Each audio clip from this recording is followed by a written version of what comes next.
अब घर बैठे करें डिफेंस की तैयारी हमारे TDA ऐप के साथ, जिसमें है live classes, online test series, daily quiz, regular defence update, weekly question and answer sessions और भी बहुत कुछ। डिफेंस एक्सपर्ट के द्वारा तैयार की गई ऐसी ऐप जो आपको देगी 100% सफलता की गारंटी। आज ही डाउनलोड करें। Okay, very good morning to all of you.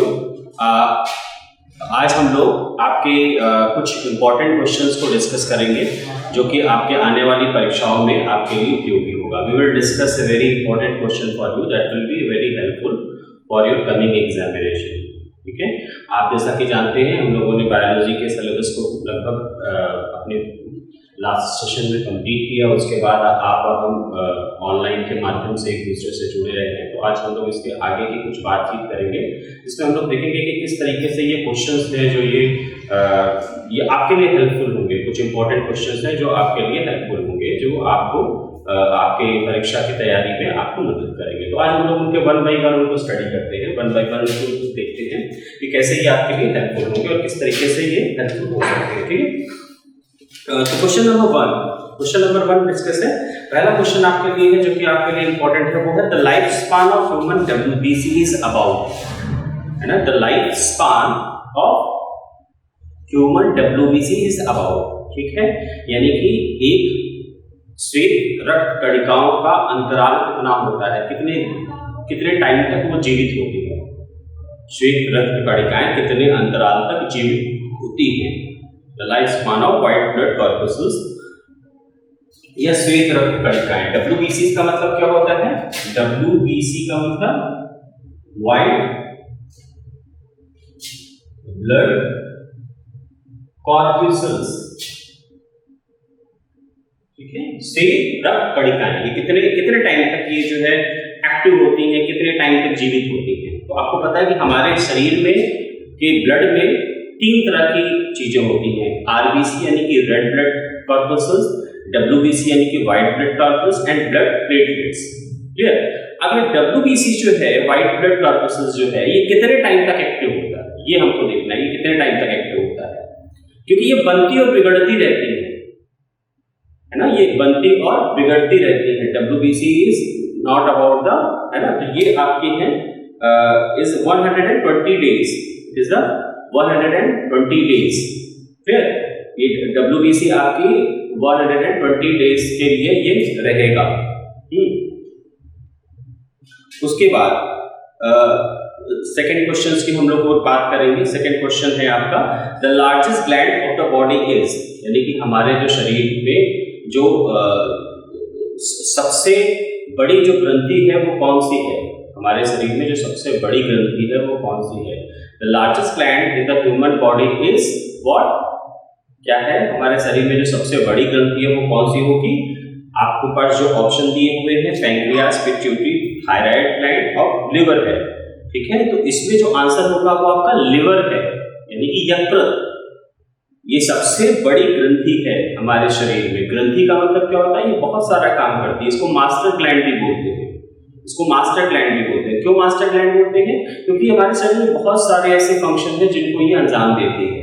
जैसे अगर आपके बॉडी में ग्लूकोज के बॉडी के ब्लड में ग्लूकोज अधिक है तो ये उस ग्लूकोज को ब्लड से लेके अधिक मात्रा की जो ग्लूकोज है, एक्स्ट्रा जो ग्लूकोज है उसको लेती है, इसको ग्लाइकोजन में कन्वर्ट कर लेती है, उसको ग्लाइकोजन में बदल देती है। ग्लाइकोजन एक तरह का कार्बोहाइड्रेट होता है, ग्लूकोज भी कार्बोहाइड्रेट होता है, लेकिन उसका दूसरा रूप होता है, ठीक है। और जब आवश्यकता पड़ती है शरीर को, फिर ब्लड को अगर जब रिक्वायरमेंट होती है तो यही ग्लाइकोजन वापस किसमें कन्वर्ट हो जाता है, ग्लूकोज में कन्वर्ट हो जाता है। तो इस तरीके से बहुत सारा फंक्शन है जो लिवर करती है। लिवर आपका बाइल का भी फॉर्मेशन करती है, पित्त रस को भी बनाती है, बाइल फॉर्मेशन भी करती है। और ये जो बाइल है आपके फैट के डाइजेशन में बहुत हेल्पफुल होता है, यानी जो आपका वसा का जो पाचन है उसमें बाइल का एक बहुत ही महत्वपूर्ण रोल होता है, बहुत ही महत्वपूर्ण प्रक्रिया होती है, ठीक है। तो ये जो बाइल है ना, ये बाइल इस बाइल के डाइजेशन में भी बहुत हेल्पफुल होता है। क्लियर। तो ये बाइल जो है वो फैट के डाइजेशन में बहुत ही हेल्पफुल होता है, और इसीलिए ये जो ग्लैंड है इसको मास्टर ग्लैंड बोलते हैं, और ये हमारे लिए बहुत इंपॉर्टेंट है, हमारे लिए बहुत इंपॉर्टेंट है। तो इसीलिए जो और ये बॉडी में सबसे बड़ी ग्लैंड होती है, बहुत सारी ग्लैंड है, जैसे पैंक्रियाज है, पैंक्रियाज इंसुलिन हार्मोन को सीक्रेट करती है ना। बहुत से है। पिट्यूटरी ग्लैंड है, पिट्यूटरी भी एक अपनी तरह की ग्लैंड है जो बहुत ही इम्पोर्टेंट ग्लैंड है। इसको आपका एक एंड ब्रेन भी बोलते हैं, यानी कि पिछला मस्तिष्क भी बोलते हैं, है ना। ये भी हमारे बॉडी में जितनी भी ग्लैंड होती है उनकी क्रियाओं पर नियंत्रण रखती है। फिर आपका है थायराइड ग्लैंड। थायराइड आपको पता है थायरॉक्सिन एक हार्मोन सीक्रेट करती है, थायरॉक्सिन का बहुत इंपॉर्टेंट रोल होता है। तो लेकिन इन सब में जो सबसे बड़ी जो ग्लैंड होती है वो आपकी कौन सी है? लीवर है, यानी कि यकृत है। वो आपके बॉडी में यानी हमारे बॉडी में यानी ह्यूमन बॉडी में सबसे बड़ी ग्लैंड होती है, सबसे बड़ी ग्रंथि होती है, जिसको कि हम लोग क्या बोलते हैं?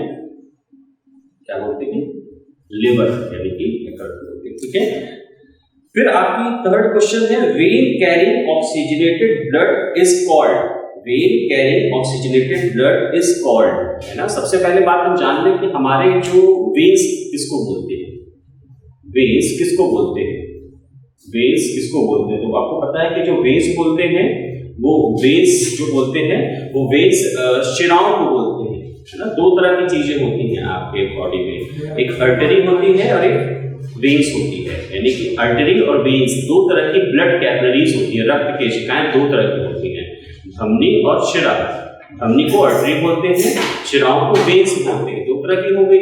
ठीक है। तो अब आर्टरी और वेन्स का काम अलग अलग होता है। आर्टरी का काम क्या होता है कि वो हार्ट से ब्लड को आर्टरी जो होती है वो क्या करती है? हार्ट से ब्लड को बॉडी के डिफरेंट पार्ट में ले जाती है। यानी जो हार्ट होता है वो ब्लड पंप करता है आर्टरी में और उस आर्टरी के माध्यम से जो ब्लड होता है बॉडी के डिफरेंट पार्ट में पहुंचता है धमनी के माध्यम से। ठीक है। वेन्स क्या करती है? वेन्स वापस शरीर के जितने भी पार्ट हैं उनसे ब्लड लेके हार्ट तक पहुंचाती है। वेन्स क्या करती है? शिराएं क्या करती है? वो बॉडी के डिफरेंट पार्ट से ब्लड को लेके शिराओं तक पहुंचाती है। अब आप ये सोचेंगे कि ये जब दोनों काम कर रहे हैं तो ये ब्लड कौन सा ले जा रहा है, कौन सा ले आ रहा है? कौन सा ले जा रहे हैं, कौन सा ले आ रहे हैं? तो ये उसी तरीके की है जैसे कि आप जानते हैं ना कि आपको अगर टिफिन पहुंचाने वाला कोई आ रहा है तो एक टिफिन में आपका खाना आता है, जो दूसरे टिफिन खाली होकर वापस जाता है, फिर वो भर के आता है। तो ये जो आर्टरी और वेन्स है वो क्या करती है कि जो ब्लड हार्ट से जाता है ना, आर्टरी जो है, धमनी जो है, जो ब्लड को हार्ट से जो ले जाती है बॉडी के अदर पार्ट में, तो वो किस तरीके का ब्लड ले जाती है? वो ऑक्सीजनेटेड ब्लड ले जाती है। ऑक्सीजनेटेड ब्लड मतलब कि प्योर ब्लड। प्योर ब्लड मतलब कि उस ब्लड में ऑक्सीजन होती है, न्यूट्रिएंट होता है ना। जैसे कि आप जानते हैं ना, आपके घर में टिफिन आता है, आप अपने घर टिफिन मंगाते हो, जो सुबह का टिफिन आता है उसमें खाना होता है, वो आपको आपके लिए इंपॉर्टेंट होता है, उस खाने को आप खा लेते हो। जैसे ही वो खाना खा लेते हो तो टिफिन क्या हो जाता है? खाली हो जाता है ना। टिफिन खाली हो जाता है, फिर आपका टिफिन वाला आता है, उस खाली टिफिन को ले जाता है और फिर आपको रिटर्न में वो टिफिन दे जाता है, कौन सा? जिसमें फूड होता है। उसी तरीके से जो ब्लड आप हार्ट से जो ब्लड जाता है ना, जो हार्ट से जो ब्लड कैपिलरीज, जिसको धमनी बोलते हैं, है ना, रक्त केशिकाएं जिनको धमनी बोलते हैं, ब्लड कैपिलरीज आर्टरी बोलते हैं, वो क्या करती है? वो ऐसा ब्लड ले जाती है जिस ब्लड में फूड, न्यूट्रिएंट और ऑक्सीजन होती है। तो जैसे ये जाता है, ये ब्लड के डिफरेंट पार्ट में जाता है और जो वापस आता है ब्लड, जो ब्लड वापस आ रहा है हार्ट में, एक हार्ट से ब्लड जा रहा है जो कि कैसा है? प्योर ब्लड है, और एक हार्ट में वापस ब्लड आ रहा है, वो कैसा ब्लड है? इम्प्योर ब्लड है, डीऑक्सीजनेटेड ब्लड है, मतलब उसमें ऑक्सीजन नहीं है, इम्प्योर है। तो उस ब्लड को जब वापस आता है ना, वो ब्लड और डीऑक्सीजनेटेड ब्लड, इम्प्योर ब्लड जब रिटर्न में होता है, जब वापस आता है हमारे बॉडी में, तो उस ब्लड को फिर से प्योर किया जाए। तो ये दो फंक्शन है आर्टरी और वेन्स का, कि आर्टरी धमनी में हमेशा प्योर ब्लड होगा, धमनी में हमेशा प्योर ब्लड ऑक्सीजनेटेड ब्लड होगा, वेन्स में, शिराओं में हमेशा डीऑक्सीजनेटेड ब्लड होगा। क्लियर? इतनी बात समझ में आ गई। अब एक बात और इंपॉर्टेंट बात है, ये इंपॉर्टेंट बात है, when carrying oxygenated blood is called. अब इसने ये कह रहा है कि जो शिराएं हैं वो ऐसी कौन सी शिराएं हैं जिनमें ऑक्सीजनेटेड ब्लड होता है? बात क्लियर हो रही है ना?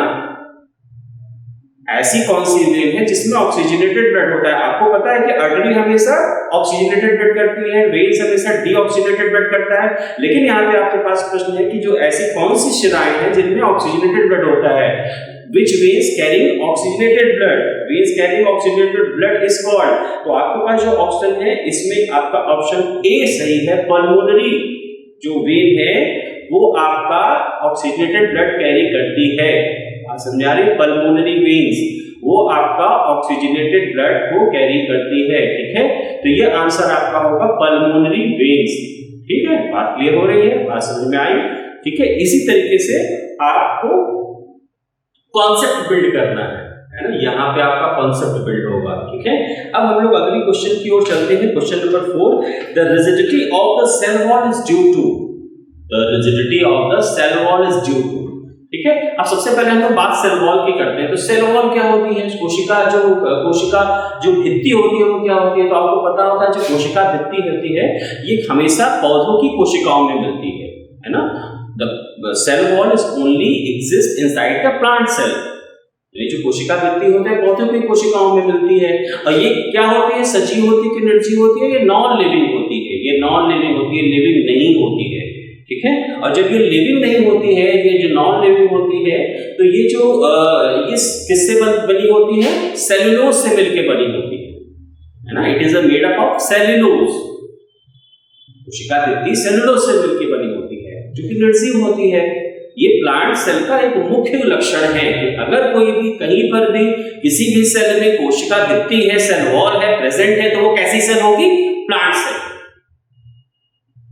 Basic fundamental difference between animal cell and plant cell, that plant cell have a cell wall, plant cell के पास कोशिका भित्ति है, एनिमल सेल के पास कोशिका भित्ति नहीं है, ठीक है। अब दूसरी बात, इसकी रिजिडिटी, यानी रिजिडिटी का मतलब वो स्ट्रॉन्ग है, जो सेल वॉल है वो ऐसा नहीं है कि वो फ्लेक्सिबल है, हमेशा अपना शेप बदल ले रही है, वो एक रिजिड है, स्ट्रॉन्ग है, ठीक है। तो rigidity of the cell wall is due to, जो सेल वॉल की रिजिडिटी है, जो सेल वॉल स्ट्रॉन्ग है, वो किसके कारण है ना, वो किस चीज के कारण जो सेल वॉल स्ट्रॉन्ग है, तो ये आपका आंसर यहाँ पर होगा, काइटिन आपको दिया हुआ है, लिग्निन दिया हुआ है, पैक्टिन दिया है, सुबेरिन दिया हुआ है, ठीक है। तो यहाँ पर आंसर आपका होगा lignin, lignin is the right answer that contribute in the rigidity of the cell wall, clear, this is the lignin, lignin जो है क्या है, ये आपको रिजिडिटी देती है सेल वॉल, समझ आ रही है। अब हम लोग इसके आगे की ओर बात करते हैं, आगे बढ़ते हैं, तो इसमें है the blood pressure is the pressure of the blood, यानी आप जानते हैं रक्तदाब किसको बोलते हैं, रक्तदाब किसको बोलते हैं, है ना, the blood pressure is the pressure of the blood in, जो ब्लड प्रेशर है वो ब्लड प्रेशर किसमें के कारण वो ब्लड प्रेशर है ना, मतलब किस कारण से वो ब्लड प्रेशर है, मतलब the blood pressure is the pressure of blood in, यानी जो ब्लड प्रेशर है, रक्तदाब है, वो कहाँ पर होता है, the blood pressure is the pressure of blood in, तो आपको पता है कि तो जो ब्लड प्रेशर है ना, जो हार्ट है, हमारा हृदय है, वो ब्लड को पंप करता है, भेजता है ना, पंप करके भेजता है, जब पंप करके भेजता है तो कहाँ प्रेशर करता है, किसके माध्यम से भेजता है, तो आपको पता है हमेशा आर्टरी, धमनियों के माध्यम से ब्लड पंप किया जाता है, ब्लड भेजा जाता है, और जिस दबाव के साथ भेजा जाता है, जिस दाब के साथ भेजा जाता है, उसको हम लोग ब्लड प्रेशर बोलते हैं,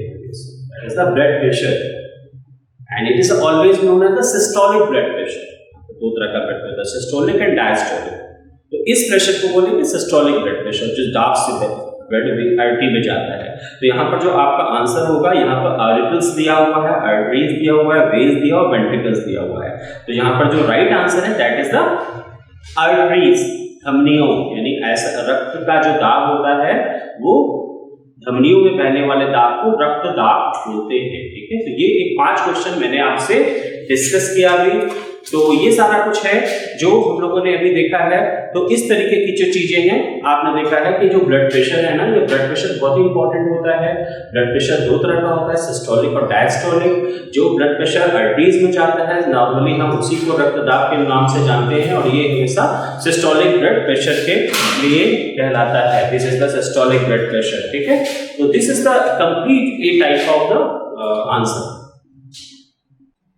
Okay, so our next question is that your question number 6 is respiratory organ in insect are. Respiratory organ in the insect are.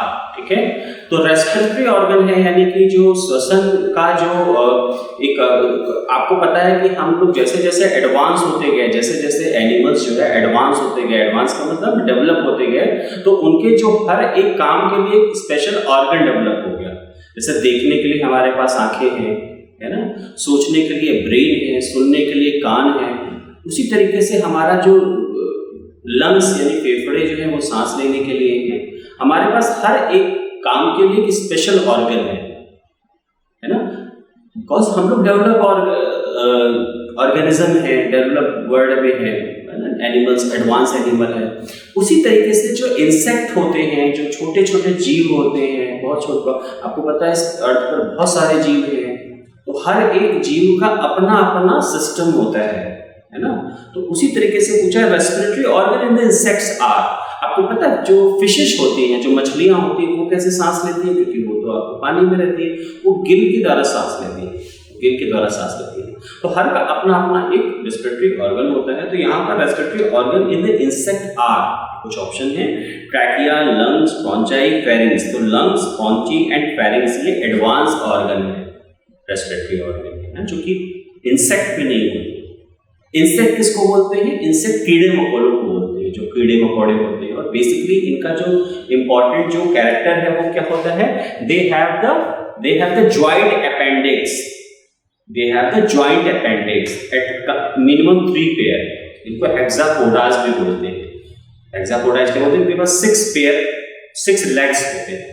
जो इंसेक्ट को क्यों बोलते हैं? कि इंसेक्ट का 2 मुख्य लक्षण है। पहला लक्षण उनका क्या है कि उनके पास ना एक जोड़ियों में ऑर्गन्स होते हैं जो कि उनको चलने में मदद करते हैं। कम से कम 3 जोड़ी होते हैं, 6 ऑर्गन्स होते हैं। दूसरा, उनकी बॉडी 3 पार्ट में डिवाइड होती है, हेड, थोरेक्स एंड एब्डोमेन, यानी कि सिर, वक्षस्थल और उदर स्थल 3 पार्ट में डिवाइड होती है। इनको हम लोग इंसेक्ट बोलते हैं, कीड़े मकोड़े।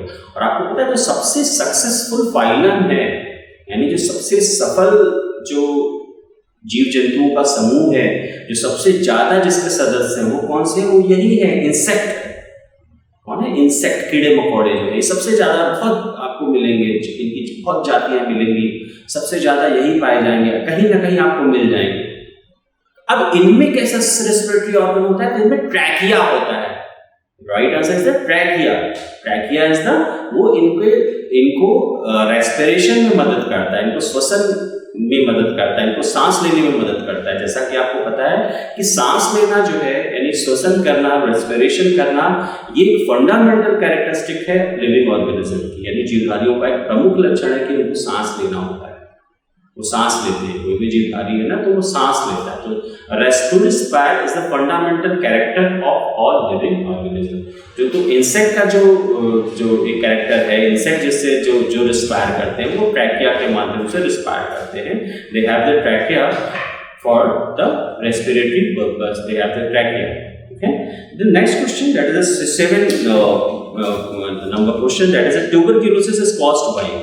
ट्यूबरक्यूलोसिस मतलब टीबी, इसको टीबी भी बोलते हैं।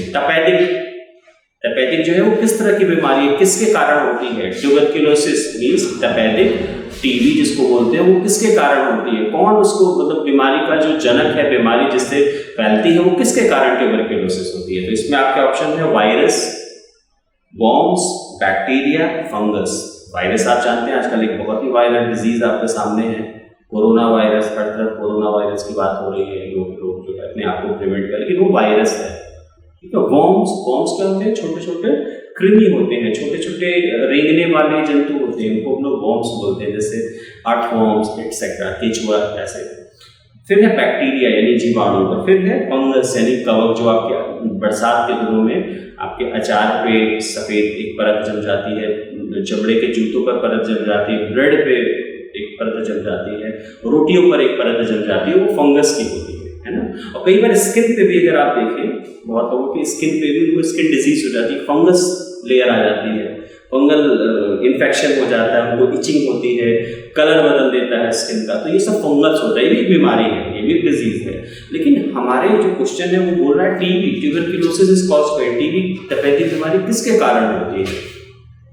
तो TB tuberculosis is caused by the bacteria, caused by the bacteria. तो आपका जो आंसर होगा वो क्या होगा? Bacteria, that is answer C. ये एक सही उत्तर है। Tuberculosis is caused by bacteria, जीवाणुओं के कारण इसमें जो बीमारी होती है वो उस बीमारी टीबी जो है जीवाणुओं के कारण होती है। अब बैक्टीरिया क्या है? बैक्टीरिया क्या है जो अन्य से अलग है?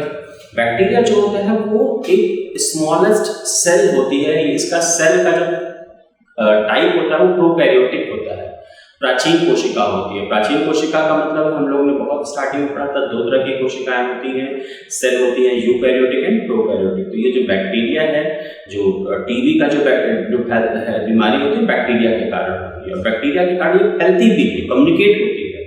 क्योंकि टीबी में लोग क्या करते हैं, उनको कफिंग होती है, वो खांसते हैं, बलगम निकलता है, बुखार होता है, तो जब वो खांसते हैं बलगम निकलता है तो उस बलगम उसके दूर तक जाता है। तो जो कोई भी उसकी संपर्क में आता है, जो लोग भी टीबी के संपर्क में आते हैं टीबी के मरीज की, तो उनको बीमारी हो जाती है। क्योंकि इसीलिए खांसते समय टीबी के मरीज को बोला जाता है आप अपने चेहरे को ढक लें, चेहरे को और अपना बलगम एक ऐसी जगह थूके, एक ऐसी जगह रखें जिसको डिस्पोज ऑफ किया जा सके, जिसको बाद में खत्म किया जा सके, जलाया जा सके। और उनके टीबी का जो मरीज होता है उसके कपड़े, उसके खाने का सामान और उसको सब कुछ अलग रखते हैं। क्योंकि अगर सबके साथ रहेगा तो ये बीमारी क्या होगी? कम्युनिकेबल डिजीज है, संचारी रोग है, फैलेगा, है ना। टीबी एक संचारी रोग है, संचार का मतलब फैलता है एक व्यक्ति से दूसरे व्यक्ति, दूसरे व्यक्ति से तीसरे व्यक्ति, तीसरे व्यक्ति से चौथे व्यक्ति। तो जिस तरीके से आप आज देख रहे हैं कि हम लोग कोविड-19 से परेशान हैं, ये एक कोरोना वायरस है ना, कोरोना के नाम से बीमारी जो है ये भी क्या है? कम्युनिकेबल डिजीज है, संचारी रोग है, किसी एक में नहीं रहती, फैल रही है। कहाँ से बीमारी आई, कहाँ फैल गई, है ना। क्यों फैल रही है? क्योंकि इंसानों से इंसानों में फैल रही है। इसी तरीके से तो तपेदिक है ना, टीबी, ये भी बीमारी कौन सी है? कम्युनिकेबल डिजीज है, संचारी रोग है जो फैलता है। लेकिन इस बीमारी का कारण वायरस नहीं है, इस बीमारी का कारण क्या है? बैक्टीरिया है, जीवाणु है। क्लियर? एक समय ऐसा था कि टीबी भी हमारे लिए जानलेवा बीमारी होती थी, लोगों के पास इसका कोई इलाज नहीं था। जब टीबी हो जाती थी तो लोगों की डेथ हो जाती थी, मृत्यु हो जाती थी, निश्चित थी कि टीबी हो गया तो अरे बड़ी भयंकर बीमारी हो गई, इसकी तो मृत्यु हो जाती थी। लेकिन बाद में क्या हुआ? टीबी का भी मेडिसिन आ गई, टीबी की भी दवाएं आ गई। टीबी में भी अब लोग जिनको टीबी होती है वो 8-9 महीने तक दवा करते हैं और पूरी तरीके से स्वस्थ हो जाते हैं। अब हमारे देश में टीबी खतरनाक और जानलेवा बीमारी नहीं रही।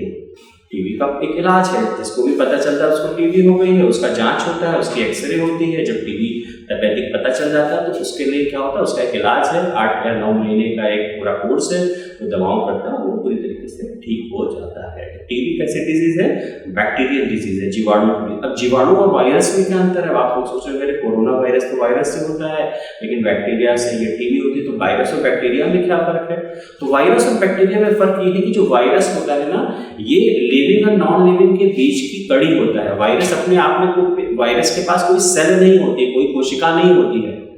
वायरस अपने जैसे वायरस को नहीं बना सकता है, तब तक नहीं बना सकता जब तक कि ये किसी लिविंग बॉडी में इंटर ना कर ले, लिविंग सिस्टम में इंटर ना कर ले। यानी वायरस अपने आप में एक पार्टिकल के तौर पे जान सकते हैं, कण के रूप में जान सकते हैं कि कोई पार्टिकल है, छोटा सा कोई पार्टिकल है, कण है, वो है। लेकिन हाँ, जैसे ये किसी बॉडी में इंटर कर जाएगा, चाहे वो लिविंग बॉडी में, तो ये तुरंत अपने जैसे बहुत सारे वायरस को बनाएगा और उनकी मशीनरी का इस्तेमाल करेगा। लेकिन ये अपने आप में नहीं करेगा। जबकि बैक्टीरिया क्या है? वो एक लिविंग है, बैक्टीरिया को लिविंग बोलते हैं। और लिविंग है, लिविंग के साथ साथ इसको हम प्लांट में कंसीडर करते हैं। क्यों करते हैं? क्योंकि उसके पास सेल वॉल होती है और ये इसको किसी बॉडी की जरूरत नहीं होती, ये अपने आप में भी मल्टीप्लाई करता है, अपने आप में भी नए बैक्टीरिया प्रोड्यूस करता है। तो ये एक बेसिक अंतर है कि जो वायरस होता है उसको लिविंग और नॉन लिविंग के बीच की कड़ी मानते हैं। अब वायरस को ज्यादा खतरनाक है बैक्टीरिया से, ये भी आप जान लें। बैक्टीरिया क्या होता है? बैक्टीरिया को जब आप हायर टेम्परेचर पे ले आते हैं या लोअर टेम्परेचर पे ले आते हैं तो उसकी एक्टिविटी क्या होती है? बहुत कम या खत्म हो जाती है।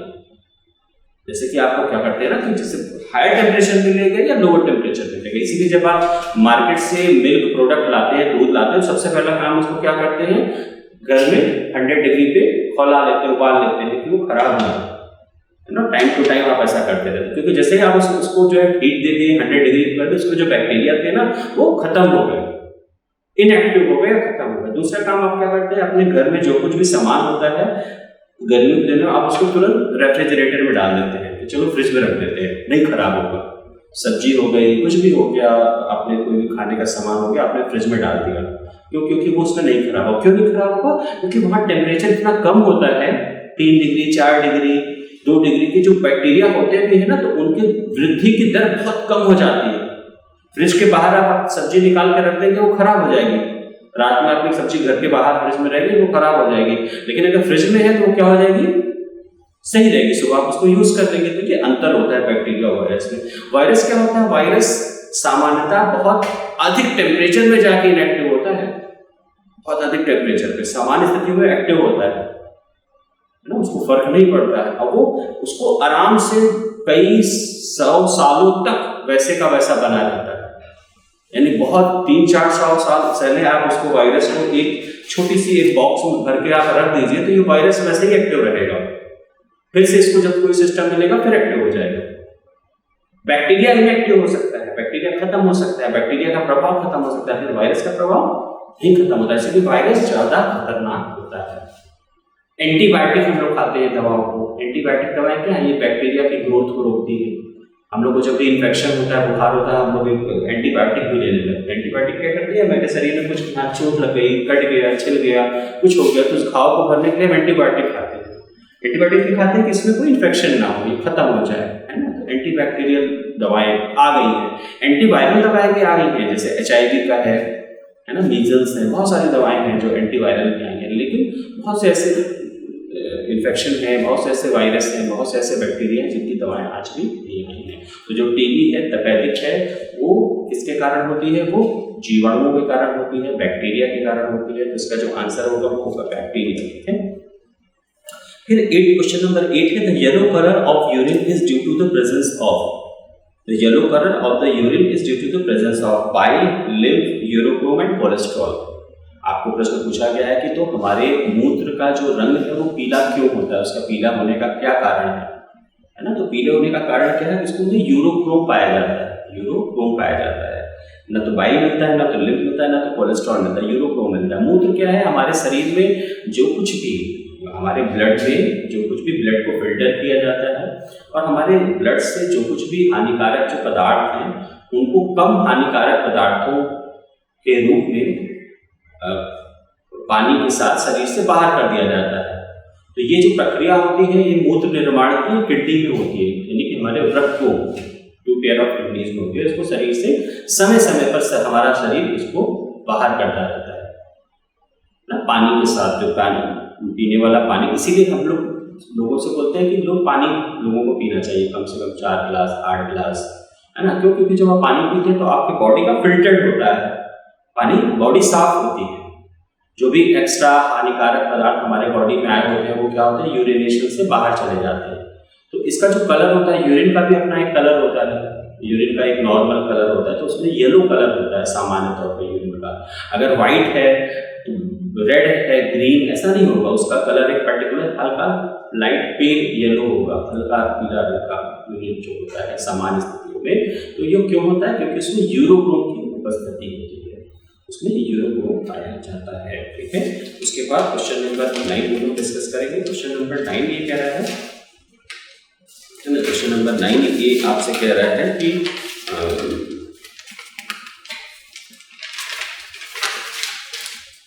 blood does not coagulate inside the body due to the presence of A. heparin, B. plasma, C. hemoglobin, D. fibrin। ये कह रहा है कि हमारे शरीर के अंदर रक्त क्यों नहीं जमता है, रक्त का थक्का क्यों नहीं जमता है। आपको बहुत इंपॉर्टेंट क्वेश्चन है। आपको पता है कि हमारे बॉडी में ब्लड होता है, blood is inside the human body. Blood का काम क्या होता है, ब्लड को लिक्विड कनेक्टिव टिश्यू बोलते हैं, यानी कि तरल संवहनी ऊतक के रूप में इसे जाना जाता है। ब्लड हमारे बॉडी में हार्ट के माध्यम से और रुधिर केशिकाओं के माध्यम से पूरे शरीर में बहता रहता है। ये रक्त परिसंचरण तंत्र बनाता है, सर्कुलेटरी सिस्टम बनाता है। और ब्लड हमारे बॉडी में लगभग 5 लीटर ब्लड होता है और ब्लड कभी एक जगह नहीं रहता। आप ध्यान रखेंगे, हमारे बॉडी में अगर ब्लड कहीं एक जगह इकट्ठा हो जाता है ना, तो अगर हमने ऐसे इतना हाथ रखे है तो कुछ देर में मेरे हाथ में स्वेलिंग आ जाएगी, कुछ देर में मेरे हाथ में स्वेलिंग आ जाएगी और जो ये ब्लड है ना, ये पूरा यहाँ पर आके इकट्ठा हो जाएगा। तो उसके बाद क्या होगा, कभी कभी आपने देखा होगा कि आप जा रहे हैं और आपके पैर लटके हुए हैं। अक्सर हम लोग पहले आपने देखा होगा कि छोटे बच्चे हैं साइकिल पर बैठ के जाते रहते हैं आगे, तो उनके पैर में स्लीपर्स होती है ना, और धीरे धीरे वो पूरा जो काफी देर से बैठने के कारण पूरा ब्लड नीचे आ जाता है, उनके फीट में, पैरों में आ जाता है। और जब पैरों में आ जाता है तो थोड़ी स्वेल कर जाता है और तब उनके पैरों से स्लीपर छूट जाती है, उनको पता भी नहीं चलता है। क्यों? क्योंकि उस ब्लड आ जाता है, पूरा इकट्ठा हो जाता है, बहता नहीं। और वो जब ना बहने के कारण, एक जगह इकट्ठा होने के कारण, वो आपके नर्व्स को यानी आपकी तंत्रिका को थोड़ा कमजोर कर देता है ना। आपको नहीं पता चलता कि क्या गिरा, क्या हुआ। तो ब्लड हमारे बॉडी में हमेशा बहता रहता है। अगर ब्लड कहीं रुक गया, कहीं क्लॉट बन गया, ब्लड के कहीं थक्का जम गया, तो ये अपने आप में बहुत गंभीर बीमारी है। कहीं पे ब्लॉक हो गया रास्ता, यानी ब्लड बह रहा है लेकिन अचानक से कहीं पे ब्लॉक हो गया रास्ता, तो क्या होगा, तो ब्लड नहीं बहेगा, ब्लड का बहना रुक जाएगा। जब ब्लड का बहना रुक जाएगा तो कई जगह जो हमारे दिमाग को ऑक्सीजन की कॉन्टिन्यूअस सप्लाई चाहिए, हार्ट को ऑक्सीजन की कॉन्टिन्यूअस सप्लाई चाहिए। जैसे यहाँ पर है एसी है, एसी कब चलेगी, जब लाइट होगी, है ना। अगर लाइट नहीं हुई तो एसी नहीं चलेगी। उसी तरीके से वहाँ पर हमारे बॉडी में ब्रेन को, हार्ट को ऑक्सीजन की कॉन्टिन्यूअस सप्लाई चाहिए, मतलब बराबर सप्लाई चाहिए, निरंतर सप्लाई चाहिए। कभी किसी कारणवश अगर ये सप्लाई रुकती है, कभी किसी कारणवश ये सप्लाई रुकती है, तो ये एक मेजर अटैक होता है, जिसको हम लोग हार्ट अटैक या ब्रेन अटैक बोलते हैं, नर्व्स अटैक बोलते हैं। और इसमें क्या होते हैं कि हार्ट अटैक में आपको पता है कि व्यक्ति की मृत्यु तक हो सकती है। उसी तरीके से नर्व अटैक यानी ब्रेन अटैक होता है ना, जिस वो भी क्या होता है, बहुत ही खतरनाक बीमारी होती है, लोगों को लकवा तक मार जाता है। एक शरीर का एक भाग काम नहीं करता है, शरीर के कुछ भाग काम नहीं करते हैं, या कभी कभी मृत्यु हो जाती है। तो ये कितनी खतरनाक स्थिति होती है। इसीलिए जो हमारे बॉडी के अंदर ब्लड में एक हेपैरिन नाम की प्रोटीन होती है, जो हमारे ब्लड के अंदर ब्लड को कोएगुलेट होने से रोकती है। कोएगुलेट का मतलब उसको जमने से रोकती है, उसको जमने से रोकती है। क्या होती है? हेपैरिन होती है। हेपैरिन नाम की प्रोटीन होती है जो हमारे बॉडी में ब्लड को जमने से रोकती है, उसको बहते रहने देती है, क्लॉट नहीं होने देती। क्लियर? जैसे लेकिन जब हमारे बॉडी के बाहर कहीं कट जाता है, कहीं कट लग जाता है, यही ब्लड बाहर निकलता है। और जब ब्लड निकलता है ना, तो ये बहता है, लेकिन सामान्यतः 2 से 5 मिनट के बाद, 2 से 5 मिनट या 5 से 10 मिनट के बाद ये रक्त का बहना, रुधिर का बहना रुक जाता है। क्यों रुक जाता है? क्योंकि यहाँ क्लॉटिंग हो जाती है, जम जाता है। ये हमारे बॉडी में ये एक सिस्टम है कि अगर आपको कहीं कट लग गया, कहीं छिल गया, छोटी मोटी जो इंजरी आ गई, तो आपका जो ब्लड बाहर जो निकलता है वो थोड़ी देर के बाद, 2 मिनट 5 मिनट के बाद वो क्या हो जाता है, क्लॉट बन जाता है, थक्का जम जाता है और ब्लड का बहना रुक जाता है। सामान्य स्थितियों में अगर किसी को कोई बीमारी नहीं है, लेकिन अगर किसी को कोई बीमारी है तो क्या होगा, रक्त का बहना रुकता नहीं है, कॉन्टिन्यूअस बहता रहता है। तो एक स्थिति ऐसी आती है कि बॉडी में ब्लड की कमी हो जाती है, व्यक्ति की मृत्यु हो जाती है, ब्लड कोलैप्स करके कर सकता है। तो इसीलिए जो हमारे बॉडी में ब्लड में एक सिस्टम है कि जब भी ब्लड बॉडी के बाहर जाएगा तो वो 2 से 5 मिनट या 10 मिनट के बाद क्लॉट बना लेगा, लेकिन बॉडी के अंदर अगर वो है तो क्लॉटिंग नहीं होगी, हमेशा बहता रहेगा और कोएगुलेट नहीं होगा। और इसके लिए उसमें क्या पाया जाता है, हेपैरिन पाया जाएगा। ठीक है। Question number 10, which of the following plants have respiratory root? Which of the following plant have the respiratory root? Marshy plant, mangroves, epiphytes, submerged hydrophytes। यानी कौन से ऐसे पौधे हैं जिनमें जो है रेस्पिरेटरी रूट होती है ना। रेस्पिरेटरी रूट को सबसे पहले हम लोग जान लें कि रूट क्या होता है। जो प्लांट्स है रूट को जड़ बोलते हैं। जड़ हमेशा क्या होती है, पौधों के 2 भाग होते हैं, किसी भी प्लांट्स के 2 पार्ट होते हैं। एक प्लांट जो हमको दिखाई देता है, प्लांट के 2 पार्ट होते हैं, एक पार्ट जो हमको दिखाई देता है और एक पार्ट जो हमको दिखाई नहीं देता है। जो पार्ट हमको दिखाई देता है उसको शूट सिस्टम बोलते हैं, उसको शूट सिस्टम बोलते हैं। जो पार्ट नहीं दिखाई पड़ता उसको रूट सिस्टम बोलते हैं, जो जमीन के अंदर रहता है। शूट सिस्टम में क्या होता है, शूट सिस्टम में तना होते हैं, पत्तियां होती हैं, शाखाएं होती हैं, फल होते हैं, फूल होते हैं, ये लगे होते हैं, हमको दिखाई पड़ते हैं। जो नहीं दिखाई पड़ता उसमें क्या होता है, जड़ होती है, जड़ अंदर फैली होती है, वो हमको नहीं दिखाई पड़ता है। लेकिन कुछ पौधे ऐसे हैं जिनमें जड़ें बाहर की ओर निकली होती हैं, जड़ें बाहर की ओर निकली होती हैं और वो जमीन तक चली जाती हैं। उन जड़ों को बोलते हैं रेस्पिरेटरी रूट या न्यूमेटोफोर्स बोलते हैं। उनको रेस्पिरेटरी रूट्स या न्यूमेटोफोर्स बोलते हैं। न्यूमेटोफोर्स PNUMATOPHORES न्यूमेटोफोर्स बोलते हैं। जो रेस्पिरेटरी रूट्स होती है ना, रेस्पिरेटरी रूट्स, उनको क्या बोलते हैं, न्यूमेटोफोर्स बोलते हैं। न्यूमेटोफोर्स बोलते हैं। ये स्पेशलाइज्ड फॉर द रेस्पिरेशन।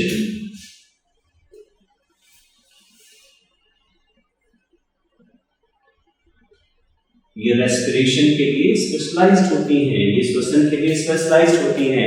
इन्हीं से रेस्पिरेशन होता है ना, ये इन्हीं से रेस्पायर करते हैं। तो ऐसे रूट्स कहाँ होती हैं, दलदली जो पौधे होते हैं, मार्शी जो प्लांट्स होते हैं, उसमें न्यूमेटोफोर्स यानी कि रेस्पिरेटरी रूट्स मिलती है।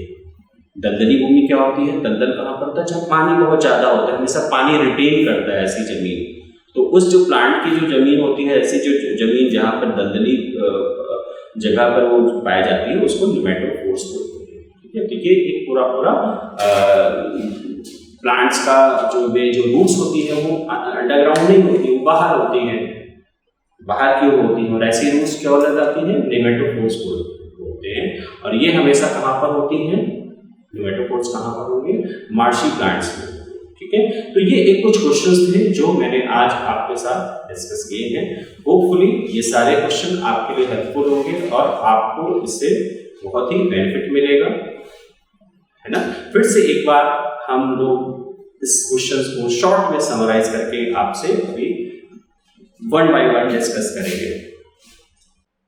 ओके, सो एक बहुत ही रिकैप देख लेते हैं हम लोग, एक जल्दी देख लेते हैं कि ये सारे क्वेश्चंस क्या है और इनके आंसर क्या है आपके लिए जो इंपॉर्टेंट है, आपके लिए जो महत्वपूर्ण है। ये सारे क्वेश्चन में question number 1, the life span of human RBC is about, यानी कि मानव शरीर में जो ये लाल रक्त कणिकाएं होता है, इनका जो जीवन काल होता है वो कितना होता है। तो आपके सामने ऑप्शन है less than 10 days, 120 days, 24 hour, 100 hour. तो इसका सही आंसर है वो है 120 डेज, यानी कि बी, 120 दिन या लगभग 3 महीने। ठीक है, क्वेश्चन नंबर 2 की ओर चलते हैं। The largest gland of the body is, यानी कि मानव शरीर में जो सबसे बड़ी जो ग्रंथि है वो कौन सी है। आपके आंसर है pancreas, pituitary gland, thyroid gland और लिवर। तो इसका जो सही आंसर है वो आंसर डी है, क्या है, लिवर, यानी कि यह ग्रंथि सबसे बड़ी आपके शरीर में ग्रंथि है। फिर क्वेश्चन नंबर 3 की ओर चलेंगे। ये है veins carrying oxygenated blood is called, यानी एक कौन सी शिराएं हैं जो कि ऑक्सीजन रिलेटेड ब्लड को अपने आप में कैरी करती है। तो आपके आंसर है pulmonary, all capillaries, aorta, none of these. तो इसका जो आंसर होगा वो होगा पल्मोनरी। ठीक है, फुसफुस शिराएं, पल्मोनरी को हिंदी में फुसफुस शिराएं बोलते हैं। ठीक है, question number 4, rigidity of cell wall is due to, यानी कि जो आपकी कोशिका भित्ति का जो एक स्ट्रॉन्ग वर्जन है, जो कड़ा कण है, वो क्यों होता है। आंसर आपका काइटिन, लिग्निन, पैक्टिन, सुबेरिन। ठीक है, 4 ऑप्शन आपके पास दिए हैं, तो इसका जो सही आंसर होगा वो लिग्निन होगा, है ना, लिग्निन जो है right answer for this question. Question number 5, the blood pressure is the pressure of blood in, यानी कि जो रक्त दाब है वो दाब है इनमें से किसका। तो वो दाब है, वो आंसर है ऑरिकल्स, आर्टरीज, वेन्स और वेंट्रिकल्स। 4 ऑप्शन आपको दिए, auricle, arteries, veins and ventricles. तो जो आपका सही आंसर है वो है आर्टरीज, यानी धमनियों। धमनियों में जो रक्त का दाब होता है उसे ही ब्लड प्रेशर बोलते हैं। एग्जैक्टली सिस्टोलिक ब्लड प्रेशर होता है। जो आपके ऑप्शन है ए ऑरिकल और डी वेंट्रिकल, ये 2 ऑप्शन आपके पास है, ए ऑरिकल और डी वेंट्रिकल। ये एग्जैक्टली आपके हार्ट में, यानी आपके हृदय के 2 पार्ट होते हैं, ऊपर का पार्ट और नीचे का पार्ट। ऊपर का पार्ट को ऑरिकल बोलते हैं, जिसको अलिंद हिंदी में बोलते हैं, नीचे के पार्ट वेंट्रिकल को निलय बोलते हैं। ठीक है, ये दोनों हार्ट के पार्ट है, ना कि इस पे प्रेशर को ब्लड प्रेशर नहीं बोलते हैं। फिर आपको बी और सी आंसर में बी आर्टरी जो कि सही आंसर है, इसके बाद सी आंसर दिया वेन्स, सिराएं दी है। तो सिराएं क्या करती है, वापस ब्लड को लाती है, वापस लाती है बॉडी के अन्य पार्ट से हार्ट में। तो ये सिराएं है। ठीक है, नेक्स्ट क्वेश्चन की ओर चलेंगे। Respiratory organs in insect are, A trachea, B lungs, C bronchi, C D pharynx. तो इसका राइट आंसर है ए ट्रैकिया। ठीक है, question number 7, tuberculosis is caused by, tuberculosis यानी तपेदिक क्यों इसके कारण होती है, ठीक है। तो तपेदिक किसके कारण होती है, इसका आंसर दिया ए वायरस दिया है, बी वॉर्म्स दिया है, सी बैक्टीरिया दिया है, डी फंगस दिया है।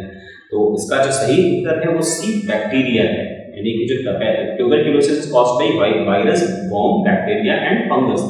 Right answer is C bacteria. तो तपेदिक जो किसके कारण होती है, विषाणु के कारण होती है, कृमि के कारण होती है, जीवाणु के कारण की होती है कि कवक के कारण होती है। तो सही उत्तर है जीवाणु यानी कि सी बैक्टीरिया, ठीक है।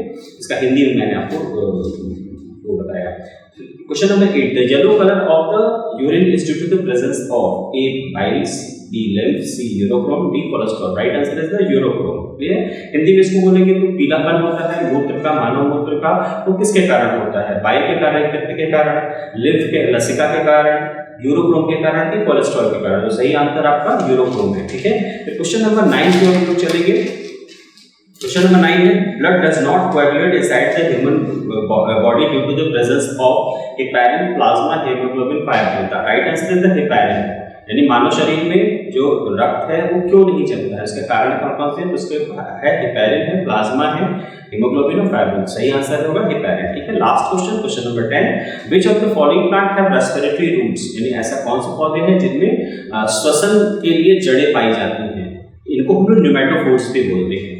तो सही आंसर है ए मार्शी प्लांट, बी मैंग्रोव, सी इपिफाइट्स, डी सर्मस हाइड्रोफाइट। इसका जो सही आंसर है मार्शी प्लांट्स, यानी ऐसे पौधे जो जंगली भूमि में उगते हैं, उनमें श्वसन के लिए जड़ें पाई जाती हैं। तो ये इसका सही आंसर है। तो इस तरीके से आज हम लोगों ने 10 क्वेश्चन आपसे डिस्कस किए, उनके आंसर डिस्कस किए, उनसे संबंधित और बातों को हमने जाना। और ये 10 क्वेश्चन आपके पूरे पाठ्यक्रम पर आधारित है, पूरे सिलेबस के बेस पे है। आगे हम लोग 10 क्वेश्चन और हैं जो इस पर डिस्कस करेंगे, जो भी आपके सिलेबस के ऊपर पेस्ट होंगे, जो महत्वपूर्ण लगेंगे, जो महत्वपूर्ण होंगे, उनको हम लोग डिस्कस करेंगे। और उम्मीद है ये सारा कुछ, ये डिस्कशन आपके लिए बहुत ही हेल्पफुल होगा, आपको प्रभावी होगा, और आप अपने अध्ययन को इसी तरीके से यूनिट वाइज और इस तरीके से हमसे जुड़ के इसको करेंगे तो आपको अपनी तैयारियों में बहुत मदद मिलेगी। उम्मीद है ये वीडियो आपके लिए काफ़ी महत्वपूर्ण होगा, आने वाली परीक्षाओं के लिए बहुत ही उपयोगी होगा। धन्यवाद, थैंक यू। अब घर बैठे करें डिफेंस की तैयारी हमारे TDA ऐप के साथ, जिसमें है live classes, online test series, daily quiz, regular defence update, weekly question and answer sessions और भी बहुत कुछ। डिफेंस एक्सपर्ट के द्वारा तैयार की गई ऐसी ऐप जो आपको देगी 100% सफलता की गारंटी। आज ही डाउनलोड करें।